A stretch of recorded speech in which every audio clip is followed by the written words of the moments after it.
WhatsApp everyone, welcome back to the channel. आज हम लोग कंटिन्यू करने वाले प्रिंसिपल्स ऑफ मैनेजमेंट को। पार्ट 1 जिन्होंने नहीं देखा तो डिस्क्रिप्शन में लिंक है, उस वहाँ पर से जाकर देख लो। पार्ट 1 में मैंने 5 प्रिंसिपल्स फ्योल के कवर किए थे और कॉन्सेप्ट बताया था प्रिंसिपल ऑफ मैनेजमेंट क्या है। एंड आज हम लोग आगे बढ़ने वाले हैं हेनरी फ्योल के कुछ प्रिंसिपल्स के साथ। तो चलिए आज का वीडियो स्टार्ट करते हैं। Let's start. आज का पहला प्रिंसिपल है guys, subordination of individual interest to general interest. अब इसका मतलब क्या होता है, देखिए ऑर्गेनाइजेशन में दो लोग का ऑर्गेनाइजेशन का ऑब्जेक्टिव कौन कौन सा होता है, चैप्टर 1 में आप लोगों ने पढ़ा होगा। Personal objective, individual of the organisation जिसे हम लोग कहते हैं ऑब्जेक्टिव में, उसके बाद सोशल ऑब्जेक्टिव, उसके बाद ऑर्गेनाइजेशनल ऑब्जेक्टिव। ऑर्गेनाइजेशन में बहुत सारे मेंबर्स एम्प्लॉयज काम करते हैं, तो उन सब को ऑर्गेनाइज हेनरी फ्योल ने क्या कहा कि उन सब को इंटरेस्ट को हटा करके ऑर्गेनाइजेशन का इंटरेस्ट जो गोल है उसे सेट किया जाए। जैसे the interest of organisation must supersede, बढ़ाया जाए the interest of individual of employee. जो भी इंडिविजुअल जो काम करता है ऑर्गेनाइजेशन में, उन्हें कहा जाए कि उनका गोल को अभी रहने दो, अभी ऑर्गेनाइजेशन के गोल के बारे में सोचो। अब ये क्या हो रहा है, क्या बोल रहे हैं सर आप, इंडिविजुअल के गोल को रहने दो, ऑर्गेनाइजेशन के गोल को बढ़ाने दो, क्या हो रहा है? मतलब सतर्क बताइए यार, सीधा सीधा मतलब समझाइए ताकि हम लोग एग्जाम में इसके आइडेंटिफाई कर ले। चलो ये एग्जाम्पल लेते हैं।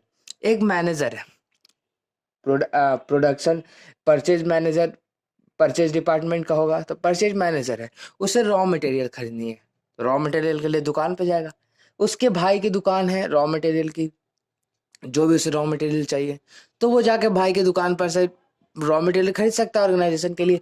लेकिन वो देखता है कि साला मेरे भाई का रॉ मटेरियल जो है ना वो बढ़िया नहीं है, वो बढ़िया नहीं है।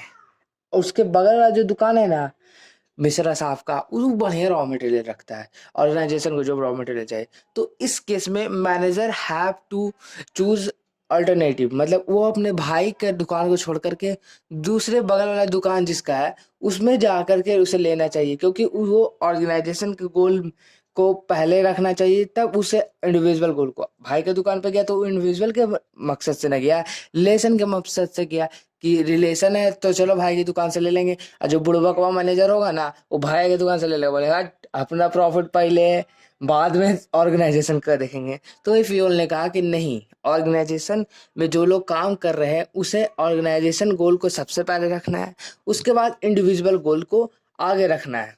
तो आई होप गाइज आपको 6 प्रिंसिपल जो था subordination of individual interest to general interest समझ में आ गया होगा। Moving forward to next principle guys, remuneration of person. Remuneration word आपको अकाउंट्स में भी सुनने को मिला होगा।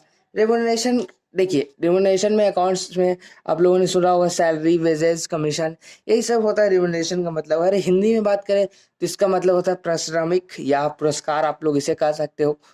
रेमुनरेशन ऑफ पर्सन में क्या कहा हेनरी फ्योल ने, देखिए employees in the organisation must be paid fairly and और adequately to give them maximum satisfaction.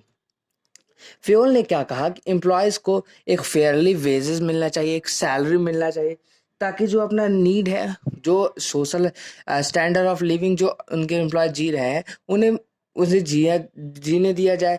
तभी तो बढ़िया गुड सैलरी मिलेगी, तब तो वो हेल्दी लिविंग स्टाइल जी पाएंगे। चलिए इसे अब फेयर वेजेस को कैसा डिटरमाइन किया जा सकता है, देखिए सबसे पहले फेयर वेजेस देखना कैसे है। जैसे मेरा कोई फर्म है, मेरा बड़ा फर्म है, मेरा बड़ी कंपनी है भाई, तो बड़ी कंपनी का हम टॉप लेवल में हम बैठे हुए हैं, तो उसमें हम लोग को पहले रिक्रूटमेंट करना है। रिक्रूटमेंट करने के लिए हमको फेयर वेजेस को, फेयर वेजेस निकलता कैसे, डिटरमाइन कैसे होता है, देखिए सबसे पहले हम लोग चेक करेंगे कि जो मेरा कंपटीटर है वो कितना पैसा दे रहा है उसको। जैसे मैं सपोज मैनेजर को हायर करना है या चार्टर्ड अकाउंटेंट को हायर करना है, तो देखना है कि बगल वाला कंपनी कितना अमाउंट दे रहा है। अच्छा 70,000 उसको दे रहा है, हम बोलेंगे तो वो 1 लाख देंगे, आओ मेरे साथ में, तो क्या वो मेरे पास आएगा? बिल्कुल आएगा। उसके बाद क्या कुछ फैक्टर्स को और ध्यान में रखना, by keeping in mind the minimum basis act of the government. देखिए गवर्नमेंट ने कुछ एक्ट्स बना रखे हैं मिनिमम वेजेस के ऊपर, तो उसे भी ध्यान में रख करके हम लोग को फेयर वेजेस सेट करना है। उसके बाद financial capacity of the firm, ये बहुत अच्छा है। देखिए मेरा फर्म है और मेरा फर्म जो है वो मंथली 10,000 रुपये प्रॉफिट अर्न करता है। अब हम मैनेजर को 1 लाख देंगे तो फर्म क्या चलेगा? अगला महीना बाद पता चला कि वो फर्म है ही नहीं, तो ये भी ध्यान में रख के चलना है, फाइनेंशियल कैपेसिटी कितना है फर्म का, कितना फर्म प्रॉफिट कमा रहा है, उसी के अनुसार से आप बेसिस और सैलरी देंगे, नहीं तो क्यों देंगे उतना। तो रेम्युनरेशन ऑफ पर्सन आपको समझ में आ गया होगा। Moving forward to next principle guys. Next principle है सेंट्रलाइजेशन एंड डिसेंट्रलाइजेशन। देखिए सेंट्रलाइजेशन का वर्ड में बच्चा लोग को समझ में आएगा, सेंट्रल गवर्नमेंट, सेंट्रलाइजेशन में मुझे भी समझ में आया था। तो देखिए सेंट्रलाइजेशन का मतलब वही होता है, सेंट्रलाइज कुछ पावर्स जो होते हैं वो सेंट्रल गवर्नमेंट के हाथ में होते हैं, लाइक मिलिट्रीज और कुछ फॉरेन अफेयर्स वगैरह जो गवर्नमेंट कंट्रोल करता है। हम लोग मिलिट्री पर, मिलिट्री आज हम लोग की इंडिया की इतनी मजबूत है तभी तो हम लोग घर में सेफ रह पा रहे हैं। जम्मू एंड कश्मीर में Indian army, Indian navy, Indian air force सब में मिलिट्री है तभी तो आज हम लोग घर में सेफ रह पा रहे हैं। तो thanks to Indian army, navy, air force जो कि हम लोग को प्रोटेक्ट करती हैं। अब हम लोग टॉपिक पे बात करते हैं, सेंट्रलाइजेशन एंड डिसेंट्रलाइजेशन का मतलब। फ्यूल ने क्या कहा कि कंपनी को सेंट्रलाइज भी नहीं रहना है पूरा और डिसेंट्रलाइज भी नहीं रहना है पूरा। तो इसका मतलब क्या होता है, देखिए कंपनी में कौन कौन सा लेवल होता है आपको चैप्टर 1 में मैंने बताया था, top level, middle level and lower level, जिसे हम लोग सबऑर्डिनेट लेवल भी कहते हैं या सुपरवाइजरी लेवल भी कहते हैं। तीन टाइप का लेवल होता है। तो फ्यूल ने क्या कहा कि सब काम अगर टॉप लेवल देखेगा तो मिडिल लोअर लेवल क्या करेगा, अगर पूरा कंट्रोल टॉप लेवल के हाथ में चल जाए, मतलब सेंट्रलाइज हो जाए। सेंट्रलाइज का मतलब समझ गए, सेंट्रलाइज मतलब कि जितने भी टॉप लेवल्स पे बैठे हुए हैं ना, board of directors, chairman, CEOs, उन सब के हाथ में कंट्रोल चल जाए तो मिडिल लेवल और लोअर लेवल ब्लाइंडली उसे फॉलो करने लगेगा। बिल्कुल सही बात। अगर कोई भी डिसीजन लेना रहेगा, रॉ मटेरियल घट गया है, वर्कर्स का रॉ मटेरियल घट गया लोअर लेवल में, तो कुछ टॉप लेवल में जाकर पूछेगा, चेयरमैन सर मेरा रॉ मटेरियल घट गया, परमिशन दीजिए ताकि हम रॉ मटेरियल भरे। नहीं यार, उन सब का काम है पॉलिसीज वगैरह बनाना, उन सब का काम है कि कंपटीटर को देखना, बिजनेस इन्वायरमेंट को स्कैन करना, उन मिडिल लेवल का काम है ये सब को देखना, छोटा मोटा काम। तो इसीलिए फ्यूल ने कहा कि there should be both centralisation and decentralised. अब इसे सोल प्रोप्राइटरशिप में देखेंगे ना तो बहुत उठपटांग है। सोल प्रोप्राइटरशिप पता है ना, सोल प्रोप्राइटरशिप आपके आसपास के दुकान। सोल प्रोप्राइटरशिप में क्या है कि एक और दूगो नौकर रहता है दुकान में, किराना स्टोर का अगर बात करें तो एक दूगो नौकर रहता है आवाज, उसमें बोलेंगे हम डिसेंट्रलाइज करेंगे तो सब नौकर भी लूट लेगा। तो ऐसा नहीं होना चाहिए। ये प्रिंसिपल जो है वो बड़े फर्म्स के लिए आता है। अगर कंप्लीटली डिसेंट्रलाइज रहा तो क्या होगा, चलिए एक और एग्जांपल देते हैं। मेरा एक बहुत बड़ा फर्म है, कंपनी है भाई, हम उसमें टॉप लेवल पर बैठे हुए हैं और मेरा पूरा फर्म में डिसेंट्रलाइज्ड है। लो, टॉप लेवल के हाथ में बहुत कम पावर है, सारा पावर डिसेंट्रलाइज्ड है, जो मिडिल लेवल और लोअर लेवल में है। तो अब हम फॉरेन में घूम रहे हैं, अभी कोरोना नहीं, अभी कोरोना है, फॉरेन में घूम रहे हैं, कोरोना के बाद फॉरेन में घूम रहे हैं। तो उस समय पता चला कि मिडिल लेवल लोअर लेवल मिलके सब कचड़ा बना दिया, सब लूट लाट के भाग गया मेरा कंपनी में, क्योंकि डिसेंट्रलाइज पावर था, डिसेंट्रलाइज पावर था। सब लोग डिसेंट्रलाइज में कुछ भी उठपटांग डिसीजन ले लें और मेरा कंपनी को डुबा दे। तो ऐसा भी नहीं होना चाहिए। There should be both centralised and decentralised. अब बात करते हैं स्केलर चेन का। स्केलर चेन जो है वो 9th प्रिंसिपल है हेनरी फ्यूल का, आप लोग ध्यान में रखिएगा। स्केलर चेन मेरा फेवरेट प्रिंसिपल भी है गाइज, आप लोग इसे ध्यान से पढ़िएगा। देखिए स्केलर चेन में क्या होता है, फ्यूल ने क्या कहा, फ्यूल ने एक स्केलर चेन बना दिया। चलिए देखते हैं स्केलर चेन। देखिए ये है स्केलर चेन। हम लोगों ने क्या पढ़ा कि लोअर लेवल, मिडिल लेवल और टॉप लेवल। चलिए बांट देते, लोअर लेवल, मिडिल लेवल और टॉप लेवल पे ए बैठा हुआ है, ठीक है, ए से कोई पर्सन है। स्केलर चेन में क्या कहा फ्यूल ने कि there the chain must be followed strictly in the organisation. ये चेन जो है वो फॉलो चाहिए ऑर्गेनाइजेशन में। लाइक सपोज अगर एक्स को कोई बात बतानी है, ए को टॉप लेवल को बात बतानी है, तो वो पहले क्या करेगा, डब्ल्यू को बताएगा, फिर वी को, फिर यू को, फिर टी को, फिर एस को, फिर ए को।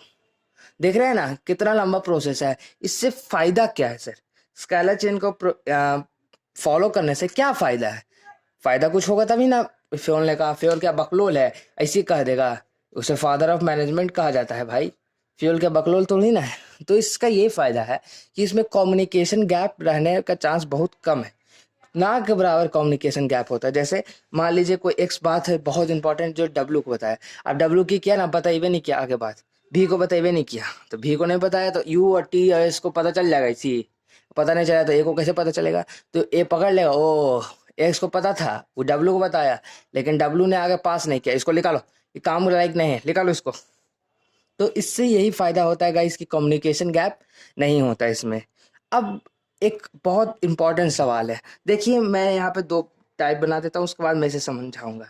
परचेज डिपार्टमेंट, यहाँ पे परचेज डिपार्टमेंट है, इस साइड के जो एम्प्लॉयज है STUV और W यहीं पे है भाई, अभी लिखला नहीं है, X परचेज डिपार्टमेंट है इस साइड प्रोडक्शन डिपार्टमेंट है, प्रोडक्शन डिपार्टमेंट। अब परचेज डिपार्टमेंट क्या करती है आप लोग को पता है, रॉ मटेरियल खरीदती है, जो प्रोडक्शन में रॉ मटेरियल यूज होता है प्रोडक्ट को बनाने के लिए, तो परचेज डिपार्टमेंट ने रॉ मटेरियल खरीद लिया और प्रोडक्शन डिपार्टमेंट को दे दिया, लो भैया बनाओ।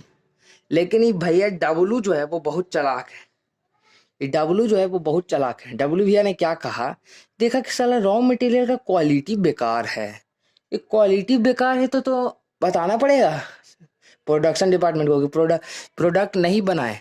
तो अब फ्योल ने क्या कहा है, स्केलर चेन में बात होनी चाहिए, तो क्या WV को बताएगा, VU को बताएगा, TS को बताएगा, VUT को बताएगा, TS को बताएगा, A को बताएगा, फिर AQ को बताएगा, इस साइड प्रोडक्शन डिपार्टमेंट है।